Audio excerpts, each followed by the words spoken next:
نہیں مل سکتا۔ اور دیکھو میرا بریف کیس گاڑی میں رکھ دو۔ اس نے گاڑی کی چابی نکال کر اس کی طرف پھینکی اور خود بھی کھڑا ہو گیا۔ گھر جانے کو بالکل دل نہیں چاہا۔ کتنی دیر سڑکوں پر گاڑی دوڑاتا رہا۔ ایک دو مرتبہ دوستوں کے پاس جانے کا خیال آیا، لیکن وہ کچھ بولنا نہیں چاہتا تھا۔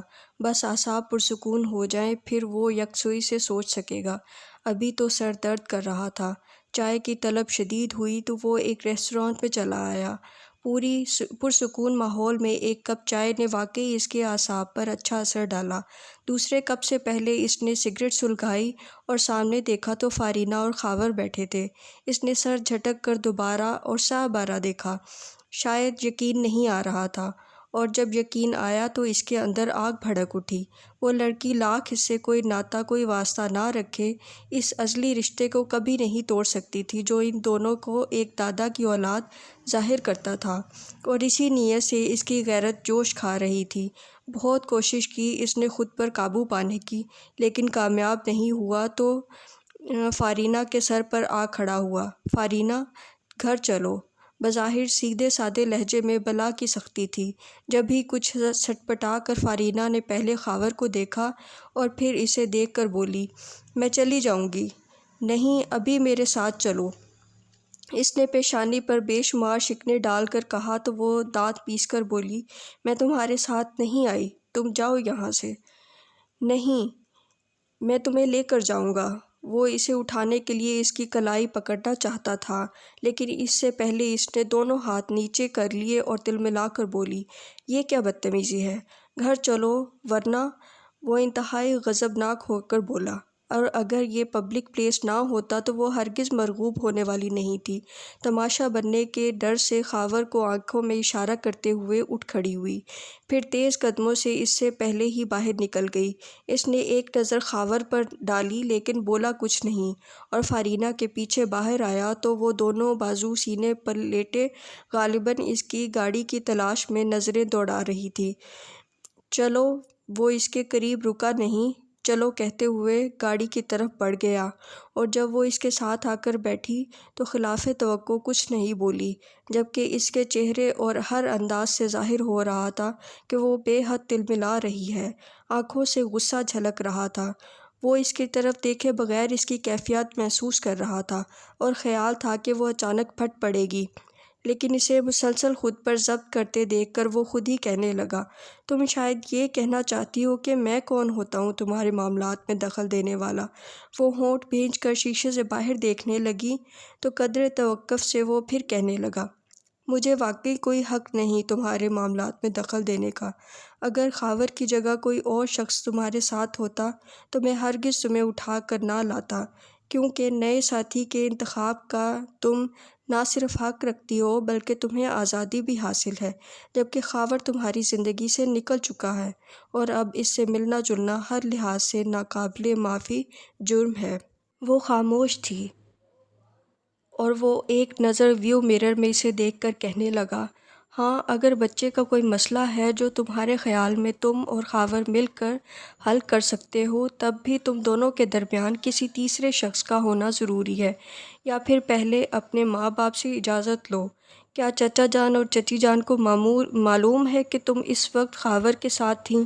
اس نے سوال کر کے اسے دیکھا، لیکن وہ اسی طرح منہ موڑے بیٹھی رہی، تو وہ تعصب سے بولا، نہیں معلوم، اور تم نے نہ انہیں بتانے کی ضرورت سمجھی۔ جانتی ہو جب انہیں معلوم ہوگا تو کتنا شوق پہنچے گا انہیں، پہلے ہی دل کے مریض ہیں چچا جان، اسی لیے تو نہیں بتایا۔ وہ جیسے اپنے آپ سے بولی تھی، اور وہ سن کر کچھ ٹھٹکا، پھر پوچھنے لگا، کیا چاہتی ہو تم؟ وہ اس کی طرف چہرہ موڑ کر اسے دیکھنے لگی، بولی کچھ نہیں۔ تب وہ اپنے آپ سمجھ کر کہنے لگا، مجھے بتاؤ، میں کوشش کروں گا کہ تمہاری بات چچا جان تک اسی طرح پہنچاؤں کہ انہیں ٹھیس نہ پہنچے۔ یہ کوشش میں خود بھی کر سکتی ہوں۔ وہ روٹھے پن سے بولی، تو کیوں نہیں؟ اس نے فوراً پوچھا، وقت آنے پر کروں گی، اور اب یہ مت پوچھنا کہ کون سا وقت اور کب آئے گا۔ نہیں پوچھوں گا، اور تم بھی سن لو کہ اس وقت سے پہلے تم خاور سے نہیں ملو گی، یعنی جب تک چچا جان اجازت نہ دیں۔ اس نے بہت ہلکی سی تنبیہ کے ساتھ گیٹ پر گاڑی روکی تھی کہ وہ فوراً اندر بھاگ گئی۔ اس وقت اسے بھی اندر ہی جانا تھا، لیکن پھر کچھ سوچ کر اس نے گاڑی واپس موڑ لی۔ وہ تمام راستہ ضبط کرتی آئی تھی کیونکہ اس کے خیال میں وہ اپنے کسی عمل کی علی کے سامنے جواب دہ نہیں ہے، اس لیے اس کی ساری باتوں کے جواب میں وہ خاموش ہو رہی تھی۔ لیکن گھر آتے ہی اس نے چلانا شروع کر دیا، مما مما کہاں ہیں آپ؟ کیا بات ہے بیٹا؟ چچی جان نے اس کے چلانے سے پریشان ہو کر سامنے آئی تھیں۔ علی کو سمجھا کے رکھیں، اپنی حد میں رہے، اس نے اس طرح چلا کر کہا تو چچی جان بہت ضبط سے بولی، کیا کیا ہے اس نے؟ کیا کہا ہے؟ میری جاسوسی کرتا پھرتا ہے۔ وہ کون ہوتا ہے میری نگرانی کرنے والا؟ میں کچھ بھی کروں اسے کوئی حق نہیں میرے کسی معاملے میں دخل دینے کا۔ وہ غصے میں بولتی چلی گئی تو چچی جان نے قریب آ کر اسے کندھوں سے تھام لیا۔ آرام سے بیٹا، آرام سے بات کرو، میں یہ سب برداشت نہیں کر سکتی۔ وہ جھٹکے سے 2 قدم پیچھے ہٹی تھی۔ آخر ہوا کیا؟ آرام سے بتاؤ گی تو میں کچھ سمجھوں گی۔ انہوں نے پھر اسے پکارا، علی سے پوچھیے گا، وہ ضرور بتائے گا کیونکہ اسے بہت شوق ہے آپ لوگوں کی نظروں میں اچھا بننے کا۔ وہ کہہ کر پیر پٹکتی ہوئی اپنے کمرے میں آ گئی تو چچی جان بھی اس کے پیچھے چلی آئیں۔ بیٹا تم بہت غلط کر رہی ہو۔ کیا غلط کر رہی ہوں؟ اس نے جھٹک کر پوچھا۔ یہی جو علی کے بارے میں کہہ رہی ہو، وہ بہت محبت کرنے والا اور فرمانبردار لڑکا ہے، چچی جان نے کہا تو وہ سر جھٹک کر بولی، فرمانبرداری اس کی مجبوری ہے۔ کوئی مجبوری نہیں، آج کل اپنی سگی اولاد ماں باپ کا اتنا خیال نہیں کرتی جتنا وہ۔ میں نے کہا نا یہ اس کی مجبوری ہے۔ وہ ان کی بات کاٹتے ہوئے زور دے کر بولی، یہ صرف تمہاری سوچ ہے۔ بہرحال آپ اسے سمجھا دیجئے کہ آئندہ میری جاسوسی کرنے سے باز رہے، ورنہ میں بھرے مجمع میں اسے وہ ذلیل کروں گی کہ ساری زندگی یاد رکھے گا۔ اس نے کہا تو چچی جان کچھ دیر اسے دیکھتی رہیں، پھر پوچھنے لگیں، ابھی تم کہاں سے آ رہی ہو؟ علی سے پوچھیے گا۔ میں تم سے پوچھ رہی ہوں اور تمہاری ہی زبانی سننا چاہتی ہوں، چچی جان نے مضبوط لہجے میں کہا تو وہ ان کی طرف سے رخ موڑ کر بولی، میں خاور کے پاس گئی تھی۔ کیا؟ چچی جان پہلے سناٹے میں آئیں، پھر اس کا بازو کھینچ کر پوچھنے لگیں، کیوں؟ اس کے پاس کیا کرنے گئی تھی؟ اب آپ یہ مت کہیے گا کہ میرا اس سے کیا تعلق؟ اس کی ڈھٹائی پر چچی جان تیز ہو کر بولی تھیں، کیا تعلق ہے؟ وہ میرے بچے کا باپ ہے اور یہ تعلق ٹوٹنے والا نہیں ہے۔ چچی جان نے اس کی عجیب منطق پر ششدر اسے دیکھتے رہ گئیں تو اس کے کندھوں سے تھام کر اسے بیڈ پر بٹھایا، پھر اپنے لہجے میں قدرے لچک پیدا کر کے کہنے لگیں، کیا یہ حقیقت نہیں ہے مما کہ میں سنی کی مما ہوں اور وہ پاپا؟ بے شک خاور اور میرا رشتہ ٹوٹ جائے لیکن ہمارے درمیان ایک تعلق سنی کی صورت میں ہمیشہ رہے گا، اور اس ناطے ہم ایک دوسرے سے مل سکتے ہیں اور اس پر کسی کو اعتراض نہیں ہونا چاہیے۔ اعتراض تو ضرور اٹھے گا، چچی جان نے کہا تو وہ فوراً بولی، کیوں؟ کیونکہ تم ہر کام اپنی مرضی سے کرتی پھر رہی ہو، مجھے یا اپنے ڈیڈی کو بتانے کی ضرورت نہیں سمجھتی۔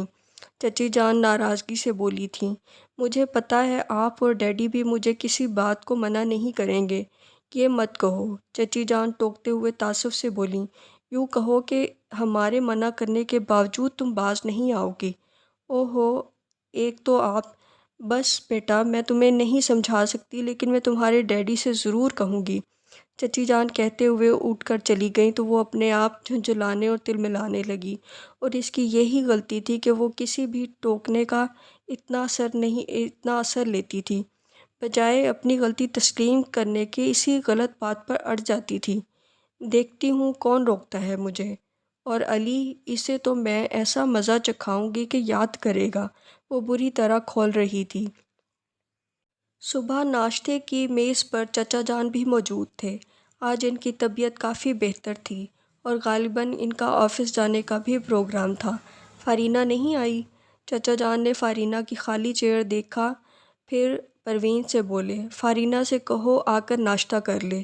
علی بظاہر ناشتے میں مصروف تھا لیکن سارا دھیان پروین کی طرف منتقل ہو گیا تھا کہ وہ فارینہ کا کیا جواب لے کر آتی ہے۔ خلاف توقع فارینہ خود ہی آ گئی تو چچا جان اسے دیکھ کر بولے، بیٹا تمہیں ناشتہ کھانے میں سب کے ساتھ شریک ہونا چاہیے۔ جی، وہ اس قدر کہہ کر اپنے لیے چائے بنانے لگی۔ یہ سلائس لو، جام لگا دوں؟ چچی جان نے پلیٹ اس کے سامنے رکھتے ہوئے کہا، میں لگا لوں گی۔ وہ بہت نارمل نظر آ رہی تھی۔ چچا جان ناشتہ کرنے کے ساتھ اخبار پر بھی نظریں دوڑا رہے تھے۔ چچی جان نے اس کے سامنے چائے رکھی، تب وہ اخبار ایک طرف کر کے فارینہ کو مخاطب کر کے پوچھنے لگے، فارینہ، کل تم خاور سے ملی تھی؟ اس اچانک سوال پر علی نے بے اختیار سر اونچا کر کے فارینہ کی طرف دیکھا، اور اسی پل اس کی نظریں بھی اٹھی تھیں۔ بس ایک پل کو دونوں کی نظریں ملیں اور گو کہ علی نے فوراً ہی سر جھکا لیا تھا، پھر بھی وہ جیسے اس پر جتا کر بولی، جی میں خاور سے ملی تھی۔ کیوں؟ چچا جان کی پیشانی پر بے شمار شکنوں سے وہ کچھ خائف ہو گئی۔ جی وہ سنی کا کیا مسئلہ ہے؟ تم اسے اپنے پاس رکھنا چاہتی ہو تو مجھ سے کہو، میں اسے یہیں لے آؤں گا۔ تمہیں خاور سے ملنے کی کوئی ضرورت نہیں ہے۔ چچا جان نے حتمی انداز میں اسے تنبیہ کی تو وہ خود پر بہت ضبط کرتے ہوئے بولی، لیکن ڈیڈی ہم یہ مل کر طے کریں گے کہ سنی… نہیں، اب تمہیں کچھ طے نہیں کرنا۔ چچا جان نے اس کی بات کاٹ دی، پھر علی کو مخاطب کیا، علی… جی چچا جان۔ وہ لاتعلق نظر آنے کی بھرپور کوشش کر رہا تھا، پھر بھی فوراً متوجہ ہوا۔ بیٹا تم خاور سے مل کر طے کرو کہ سنی ہفتے میں 2 دن اس کے پاس رہے گا اور باقی دن یہاں فارینہ کے پاس۔ چچا جان نے کہا تو وہ ہمیشہ والی سعادت مندی سے بولا، جی اس کے علاوہ کوئی اور مسئلہ ہے تو بتاؤ۔ چچا جان نے پھر فارینہ کی طرف رخ موڑا تو وہ بجائے جواب دینے کے اٹھ کر چلی گئی۔ بے وقوف ہے یہ لڑکی، چچا جان کہہ کر اٹھ کھڑے ہوئے تو علی بھی ان کے ساتھ ہی کھڑا ہو گیا۔ ٹھیک ہے ہم چلتے ہیں، اور تم فارینہ کا خیال رکھنا، انہوں نے چچی جان سے کہا، اور پھر علی کو چلنے کا اشارہ کیا تو وہ خدا حافظ کہہ کر ان کے ساتھ باہر نکل آیا۔ تمام راستہ چچا جان نے پھر کوئی بات نہیں کی، لیکن وہ پوچھنا چاہتا تھا کہ اسے خاور سے کب ملنا چاہیے، لیکن وہ ان کی غیر معمولی خاموشی توڑنے کی جسارت نہیں کر سکا، اور اسی خاموشی سے وہ انہیں ان کے کمرے تک چھوڑ کر خود اپنے کمرے میں آ بیٹھا، اور ابھی خود کو کام کے لیے تیار کر ہی رہا تھا کہ فارینہ کا فون آ گیا۔ کون فارینہ؟ وہ واقعی حیران ہوا تھا۔ ہاں، اور میں نے تمہیں یہ کہنے کے لیے فون کیا ہے کہ تم خاور سے نہیں ملو گے۔ فارینہ نے فوراً اپنے فون کرنے کا مقصد بیان کیا تو وہ جذبز ہو کر بولا، میں چچا جان کی بات نہیں ٹال سکتا، میں یہ سب نہیں جانتی، بس تم اس سے نہیں ملو گے۔ وہ آواز سے ہی بہت تلملائی ہوئی لگ رہی تھی۔ ٹھیک ہے، پھر تم بتاؤ جب چچا جان مجھ سے پوچھیں گے تو میں انہیں کیا جواب دوں؟ اس نے پوچھا تو وہ جھنجھلا کر بولی، کچھ بھی کہہ دینا، مثلاً یہ کہ اس سے تمہارا رابطہ نہیں ہو رہا، وہ پتہ نہیں کہاں ہے، یا ایسی ہی کوئی بات۔ سن رہے ہو نا؟ ہاں، بس مجھے اور کچھ نہیں کہنا۔ وہ فون رکھنے لگی تھی کہ علی نے فوراً اسے پکار لیا، سنو، مجھے کچھ پوچھنا ہے۔ کیا؟ وہ جیسے باطلِ نخواستہ بولی تھی، تم کیوں نہیں چاہتی کہ میں خاور سے ملوں؟ اس نے پوچھا۔ بس نہیں چاہتی، ہمیشہ والا ضدی انداز، اور فون بھی بند ہو گیا تو اس نے ریسیور رکھ کر گہری سانس کھینچی تھی۔ رات میں وہ چچا جان کے کمرے میں اس خیال سے ان کے پاس آ بیٹھا کہ شاید وہ خاور سے متعلق کوئی بات کریں گے، لیکن آفس کے معاملات یوں زیر بحث آئے کہ پھر اور کوئی موضوع آیا ہی نہیں، یعنی مسلسل 2 گھنٹے آفیشیل باتیں ہوتی رہیں، یہاں تک کہ چچی جان نے اسے کھانے کے لیے بلا لیا تو پہلی بار ٹیبل پر بیٹھتے ہی اس نے فارینہ کا پوچھا، ورنہ اس کی غیر موجودگی صرف محسوس کرتا تھا، کبھی سوال نہیں کیا۔ جب ہی چچی جان نے کچھ چونک کر اسے دیکھا، پھر کہنے لگیں، پتہ نہیں کب کھانا کھائے گی، کہہ رہی تھی جب بھوک لگے گی کھا لوں گی، آپ کو اس کا خیال رکھنا چاہیے۔ وہ بلا ارادہ کہہ گیا، پھر فوراً احساس ہونے پر وضاحت کرتے ہوئے بولا، میرا مطلب ہے وہ شاید اپنے بچے کے لیے پریشان رہتی ہے۔ تو بیٹا اس سے کس نے کہا تھا کہ بچہ اس کے پاس چھوڑ آئے؟ چچی جان نے فارینہ کی پریشانی کو سراسر اس کا اپنا قصور قرار دیا، پھر پوچھنے لگیں، تم خاور سے ملے؟ نہیں چچی جان، آج تو آفس میں اتنا کام تھا کہ کچھ یاد ہی نہیں رہا۔ وہ سہولت سے بات بنا کر کھانے میں لگ گیا، پھر کھانے کے بعد سگریٹ کی طلب سے اسے اپنے کمرے میں لے آئی۔ ابھی تک اس نے کپڑے نہیں بدلے تھے۔ سگریٹ سلگا کر بس جوتے موزے اتارے اور بیڈ پر قدرے نیم دراز ہو گیا۔ فی الحال سونے کا کوئی ارادہ نہیں تھا، لیکن جو سگریٹ انگلیوں میں جل رہا تھا وہ بھی پورا نہ پی سکا۔ اس سے پہلے ہی آنکھیں بند ہونے لگیں۔ شاید دن بھر کی تھکان کے باعث بہت سستی سے اس نے سگریٹ ایش ٹرے میں گرا دیا اور کپڑے بدلنے کے خیال سے الماری کی طرف دیکھتا رہ گیا۔ اٹھنے کی ہمت نہ ہوئی، نہ نیند نے مہلت دی تھی۔ صبح آنکھ کھلی تو چچا جان کے ہاتھ میں چائے کا کپ دیکھ کر وہ ہڑبڑا کر اٹھ کر بیٹھ گیا اور فوراً ان کے ہاتھ سے کپ لیتا ہوا بولا، آپ نے کیوں تکلف کی چچی جان؟ پروین نہیں آئی کیا؟ رات تم اتنی جلدی سو گئے، میں پریشان ہو گئی۔ طبیعت تو ٹھیک ہے نا تمہاری؟ چچی جان نے اس کا سوال نظر انداز کر دیا، پھر بھی ان کی اس بات کا جواب موجود تھا۔ میں ٹھیک ہوں چچی جان، کل کچھ تھکا ہوا تھا اس لیے جلدی سو گیا۔ آپ بیٹھے نا، بس چلتی ہوں، تمہارے چچا جان کے لیے ناشتہ بنا دوں۔ چچی جان کہتی ہوئی چلی گئیں تو وہ چائے کا کپ لیے ہوئے کھڑکی کے پاس آ کر کھڑا ہو گیا۔ رات بھر نیند نے اسے خاصا فریش کر دیا تھا اور اس وقت ذہن میں کوئی سوچ بھی نہیں تھی، شاید کہیں کونے خدروں میں جا چھپی تھی۔ چائے کے بعد سگریٹ پینے تک وہ صبح کی نرم لطیف ہوا سے لطف اندوز ہوتا رہا۔ اس کے بعد ایکسرسائز کے انداز میں دونوں بازوؤں کو دائیں بائیں پھیلایا، پھر سر کے اوپر کیا اور اس کے بعد جھک کر پیروں کے انگوٹھوں کو چھوا، اور جب سیدھا کھڑا ہوا تو کھڑکی سے باہر لان میں فارینہ کو دیکھ کر چند لمحے وہ یوں ہی کھڑا رہا۔ کچھ دیر پہلے وہ وہاں موجود نہیں تھی تو منظر خوبصورت تھا، اور اب خوبصورت ترین۔ جانے وہ کس موڈ میں تھی یا جانے کیا سوچ رہی تھی کہ اس کے چہرے پر نرم مسکراہٹ چمک رہی تھی۔ اس کا دل چاہا وہ چپکے سے جا کر اس کی آنکھوں پر ہاتھ رکھ دے۔ کیسی انہونی خواہش تھی۔ وہ اپنے آپ میں ذرا ہنسا، پھر کچھ سوچ کر لان میں نکل آیا، یوں جیسے اس نے فارینہ کو دیکھا ہی نہیں۔ علی؟ مدتوں بعد فارینہ نے اسے نرمی سے پکارا تھا۔ ہاں؟ قصداً چونکا، پھر اس کے قریب جا کر پوچھنے لگا، مجھے بلایا ہے؟ آج آفس نہیں جا رہے؟ وہ شاید اصل بات سے پہلے تمہید باندھنا چاہ رہی تھی۔ جاؤں گا۔ کیوں؟ تمہیں کوئی کام ہے؟ اس نے پوچھا تو وہ کندھے اچکا کر بولی، نہیں، مجھے کیا کام ہوگا؟ اس نے کہہ کر قدم آگے بڑھا دیے تو وہ بھی اس کے ساتھ ساتھ چلنے لگا۔ آج تم جلدی اٹھ گئیں؟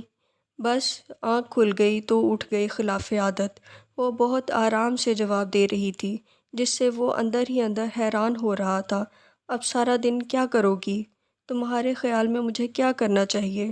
وہ الٹا اس سے پوچھنے لگی۔ میں کیا کہہ سکتا ہوں؟ وہ یہی کہہ سکا۔ ہاں، تم کیا کہہ سکتے ہو؟ تم نے شاید اپنے بارے میں بھی کبھی نہیں سوچا ہوگا، جو ڈیڈی نے کہہ دیا اس پر عمل کر لیا۔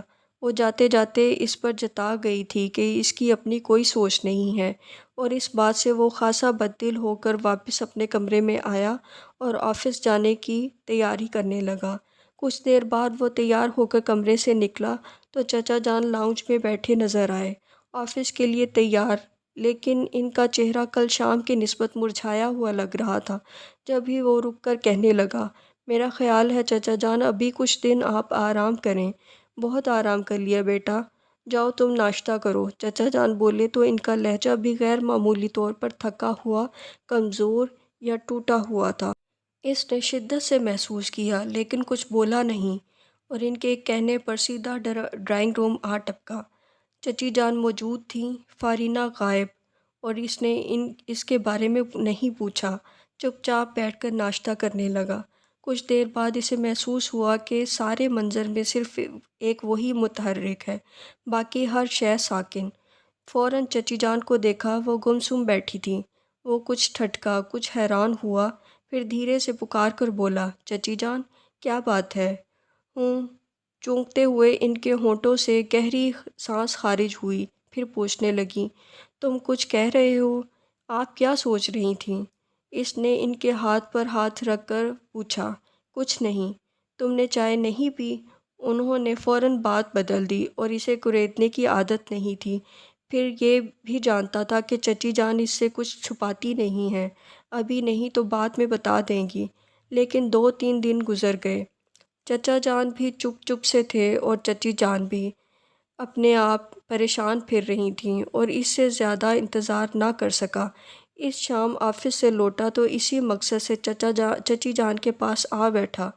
ان کا حال احوال بہت عجلت میں پوچھا۔ اس کے فوراً بات کہنے لگا، مجھے لگتا ہے چچی جان میں نے کسی مقام پر آپ کو مایوس کیا ہے۔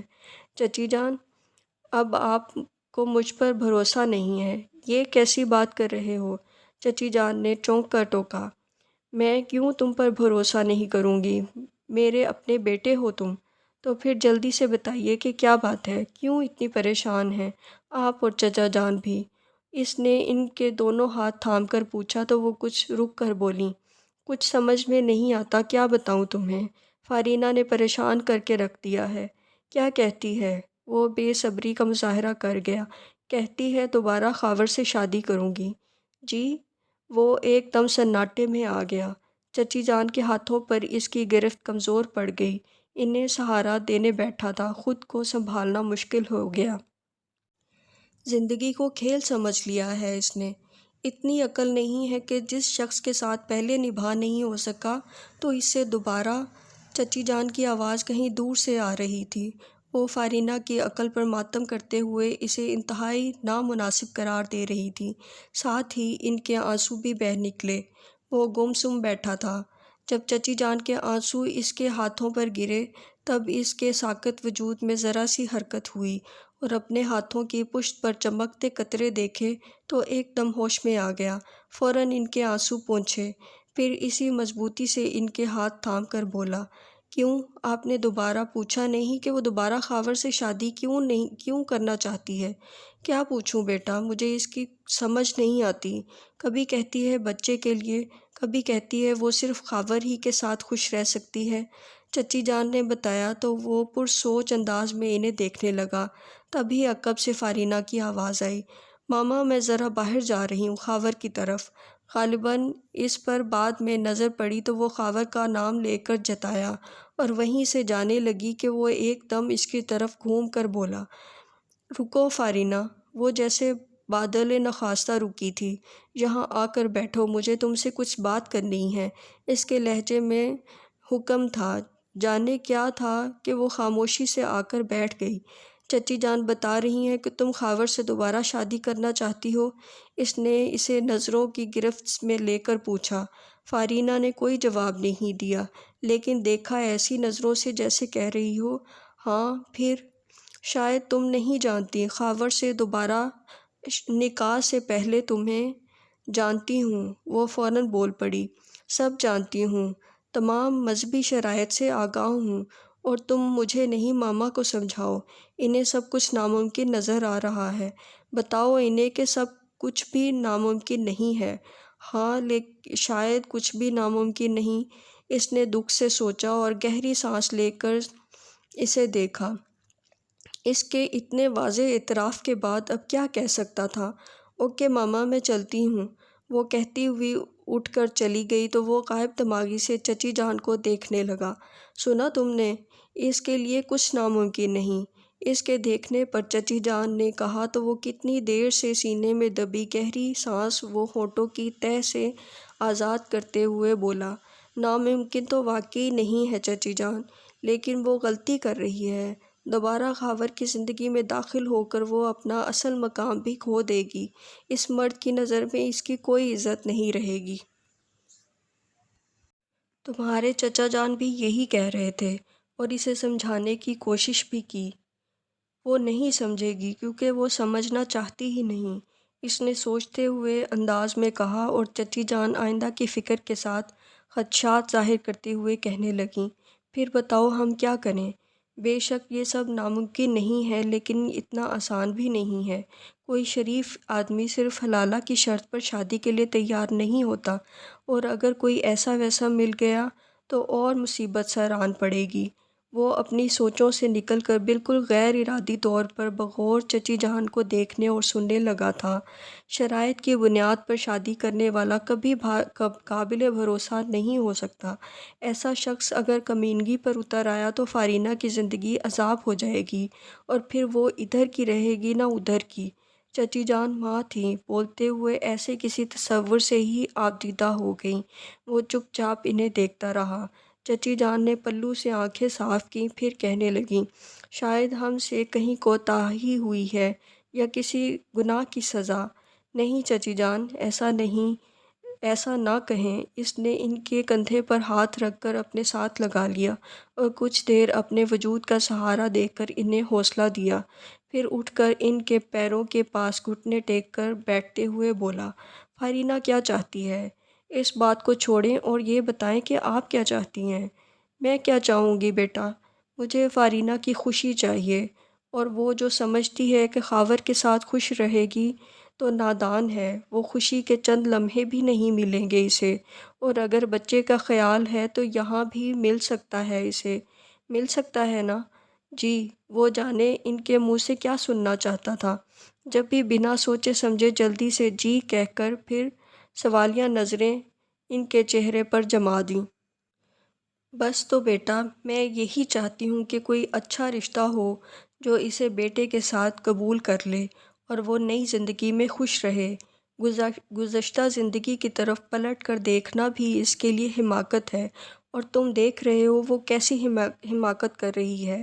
چچی جان نے اپنی بے بسی ظاہر کرتے ہوئے کہا تو وہ ہلکے سے ان کے ہاتھ تھپک کر بولا، سب ٹھیک ہو جائے گا، آپ فکر نہ کریں، میں اسے سمجھا لوں گا کسی بھی طرح۔ بس آپ ایک وعدہ کریں کہ کبھی مجھ سے بدگمان نہیں ہوں گی۔ نہیں بیٹا، میں تم سے کبھی بدگمان نہیں ہو سکتی۔ چچی جان نے اس کی پیشانی پر آئے ہوئے بالوں کو اپنے ہاتھوں سے سنوارا، پھر اس کی پیشانی چوم لی۔ یہ ممتا بھرا لمس چچی جان کی طرف سے دوسری بار ملا تھا۔ ایک بار وہ پہلے جب بہت بیمار ہو گیا تھا اور نیم بے ہوشی کے عالم میں بھی اس نے یہ لمس محسوس کر لیا تھا۔ پھر بھی وہ ہمیشہ سے یہ سوچتا رہا کہ کوئی عورت اس کی اماں نہیں ہو سکتی۔ اماں کی جگہ پر کھڑی ہونے والی، ان جیسی محبت دینے والی، بے شک ان جیسے احترام کی حقدار ہو جائیں، لیکن اماں نہیں ہو سکتی۔ اور اب اسے لگا تھا کہ اماں زندہ ہو گئی ہیں، بلکہ شاید وہ مری ہی نہیں تھیں۔ ان کے گھٹنوں پر سر رکھ کر اسے بہت شانتی ملتی تھی۔ تم سنی کو کیوں نہیں لائے؟ میں نے تم سے کہا بھی تھا۔ فارینہ خاور کے سامنے بیٹھی مسلسل اسی بات پر الجھ رہی تھی۔ ہاں، لیکن اس کی طبیعت ٹھیک نہیں تھی، اس لیے نہیں لایا۔ اور خاور مزید کچھ کہنا چاہتا تھا کہ وہ بے تابی سے پوچھنے لگی، کیا ہوا ہے سنی کو؟ پریشان مت ہو، معمولی بخار ہے، خاور نے کہا تو وہ پھر الجھ پڑی۔ تو لے آتے یہیں سے، ڈاکٹر کے پاس لے جاتے اسے، ڈاکٹر کو دکھا چکا ہوں، وہ لاپرواہی سے کہہ کر دوسری طرف دیکھنے لگا۔ خاور، قدرے توقف سے وہ اسے متوجہ کر کے کہنے لگی، مجھے لگتا ہے جیسے تم جان بوجھ کر سنی کو مجھ سے دور کر رہے ہو۔ یہی بات ہے، خاور نے ڈھٹائی سے اعتراف کیا تو وہ چیخ پڑی، کیوں؟ کیوں؟ آہستہ، ہم گھر میں نہیں بیٹھے۔ خاور نے اعتراف کا احساس دلایا تو وہ جذبز ہو کر بولی، بتاؤ نا۔ دیکھو فارینہ، ابھی سنی آرام سے ہے، اگر ایک بار بھی میں نے اسے تم سے ملوا دیا تو پھر دوبارہ ضد کرے گا اور ڈسٹرب بھی ہو جائے گا، اس لیے میں چاہتا ہوں کہ تم ایک بار ہی اس کے سامنے آؤ اور پھر کبھی نہ جاؤ۔ تم میری بات سمجھ رہی ہو نا؟ ہاں، سمجھ رہی ہوں۔ وہ ذرا سا سر ہلا کر گلاس ونڈو سے باہر دیکھنے لگی۔ جانے کیوں اسے اچانک بڑا عجیب سا لگنے لگا تھا، اور شاید خاور اس کی کیفیت سمجھ گیا تھا، جب ہی اس کا دھیان بٹانے کی خاطر پوچھنے لگا، سنو، کیا پھر تمہارا کزن آ رہا ہے؟ کون، علی؟ وہ چونک کر اسے دیکھنے لگی۔ ہاں، وہی جو اس روز تمہیں زبردستی یہاں سے اٹھا کر لے گیا تھا، خاور نے کہا تو وہ اب دانت پیس کر بولی، اب اس کی مجال نہیں ہے، میں اس کے سامنے گھر سے نکلی ہوں اور یہ کہہ کر کہ میں تمہارے پاس آ رہی ہوں۔ اچھا، اس نے کوئی اعتراض نہیں کیا؟ وہ بہت طریقے سے اسے اکسا رہا تھا۔ نہیں، کیونکہ میں ممی ڈیڈی سے کہہ چکی ہوں کہ میں دوبارہ تم سے شادی کروں گی۔ اس نے کہا تو وہ بمشکل اپنی خوشی چھپا سکا اور لہجے میں جذبوں کی شیرینی سمو کر بولا، ہاں فارینہ، ہم دونوں ایک دوسرے کے بغیر ادھورے ہیں، لیکن خاور اب پہلے تمہیں مجھ سے وعدہ کرنا ہوگا کہ تم ساری فضول حرکتیں چھوڑ دو گے، تب ہی میں تم سے شادی کروں گی۔ میں تمہارے کہنے سے پہلے ہی چھوڑ چکا ہوں، توبہ کر چکا ہوں ساری بری عادتوں سے۔ اس نے کہا تو وہ کچھ دیر اسے دیکھتی رہی، پھر پوچھنے لگی،